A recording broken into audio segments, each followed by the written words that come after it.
স্বাধীনতার ঘোষক জিয়া, স্বাধীনতার ঘোষক জিয়া, লাউ লাউ লাউ সালাম। বিএনপি কেন্দ্র ঘোষিত আজকের এই কর্মসূচি। আসসালামু আলাইকুম ওয়া রাহমাতুল্লাহ। বন্ধুগণ, আজকে সবার শুরুতেই আমি শ্রদ্ধা জানাই, সম্মান জানাই বাংলাদেশের স্বাধীনতার মহান ঘোষক, বাংলাদেশের গণতন্ত্রের প্রবক্তা, বহুদলীয় গণতন্ত্রের প্রবক্তা, আধুনিক বাংলাদেশের রূপকার শহীদ প্রেসিডেন্ট জিয়াউর রহমানকে আমি শ্রদ্ধার সাথে স্মরণ করি। 1971 সাল থেকে 2024 সালের 5 আগস্ট পর্যন্ত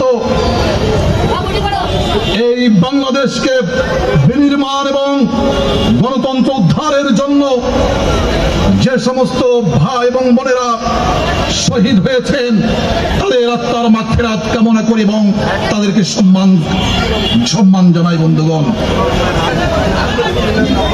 আপনারা জানেন আজকে ঐতিহাসিক 7 নভেম্বর। আজকের এই দিন বাংলাদেশের স্বাধীনতার সার্বভৌমত্ব এবং বাংলাদেশের জনগণের জন্য একটি ঐতিহাসিক দিন। বন্ধুগণ, আপনারা এখানে যারা সিনিয়র মানুষ, জনগণ উপস্থিত আছেন, তারা স্বাধীনতার 71 সালের পরবর্তী সময়ে যাদের বয়স 20-এর উপরে ছিল, তারা বুঝতে পারবেন ওই সমস্ত দিনগুলো কেমন ছিল। বন্ধুগণ, 1971 সালের মহান স্বাধীনতা যুদ্ধের মধ্যে দিয়ে আমরা একটি বাংলাদেশ পেয়েছিলাম। বন্ধুগণ, আমরা একটি স্বাধীন সার্বভৌমত্ব বাংলাদেশ পেয়েছিলাম। আমরা লক্ষ্য করেছি 1972 সাল থেকে 1975 সালের 15 আগস্ট পর্যন্ত এই বাংলাদেশের মানুষ যে চেতনা নিয়ে, যে আশা নিয়ে, যে ভরসা নিয়ে, যে স্বপ্ন নিয়ে পাকিস্তানিদের বিরুদ্ধে টানা 9 মাস যুদ্ধ করে এই ভূখণ্ডকে একটি স্বাধীন বাংলাদেশে রূপান্তরিত করেছিল, আমরা দেখতে পেলাম ওই 72 সাল থেকে 75 সালের 15 আগস্ট পর্যন্ত বাংলাদেশের মানুষের সেই স্বপ্ন ধূলিসাৎ হয়ে গেল। বন্ধুগণ, আমরা ওই সময় কি দেখলাম? শেখ মুজিবুর রহমানের নেতৃত্বে আমরা দেখতে পেলাম বাংলাদেশের খুন, গুম, জখম, দুর্নীতি, এমন কোন অপরাধ নাই বাংলাদেশের মাটিতে সংগঠিত হয়নি। বন্ধুগণ, আমরা ওই সময় আমরা দেখতে পেয়েছি 74 সালের মহাদুর্ভিক্ষ। আমরা ওই সময় দেখতে পেয়েছি রক্ষী বাহিনীর নামে, বিচারের নামে রক্ষী বাহিনী গঠন করে বাংলাদেশের অসংখ্য বিরোধী দলের মানুষকে হত্যা করে এই বাংলাদেশকে একটা নরকে পরিণত করেছিল। বন্ধুগণ, এইভাবে বাংলাদেশের প্রত্যেকটি অঙ্গকে 1972 থেকে 75 পর্যন্ত প্রত্যেকটি প্রতিষ্ঠানকে ওনারা নষ্ট করে দিয়েছিলেন। বন্ধুগণ, তার ফলশ্রুতিতে আমরা কি দেখেছি? আমরা 1975 সালের 15 আগস্টের যে ঘটনা বাংলাদেশে ঘটে গিয়েছে আমরা সবাই জানি।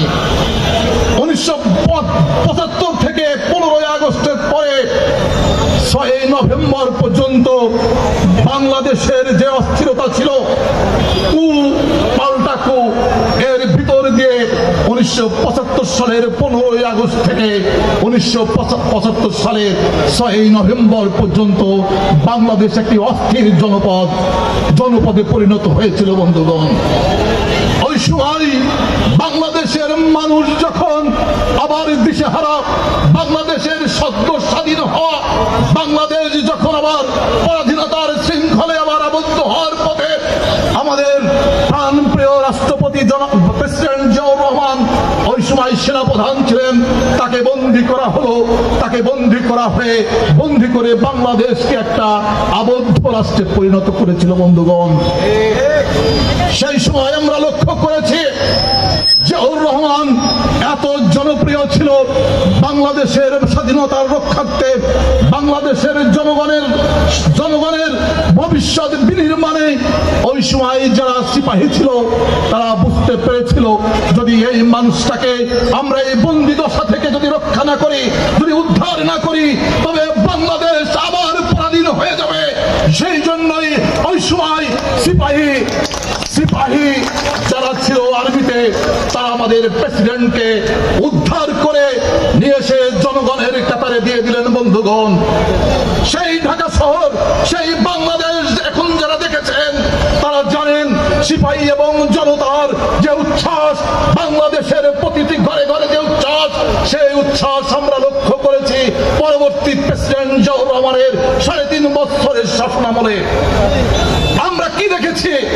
আমরা 1975 সালের 7ই নভেম্বর একটি সমরনায়ককে কিভাবে বাংলাদেশের রাষ্ট্রনায়কে পরিণত হয় আমরা সেটা দেখেছি বন্ধুগণ।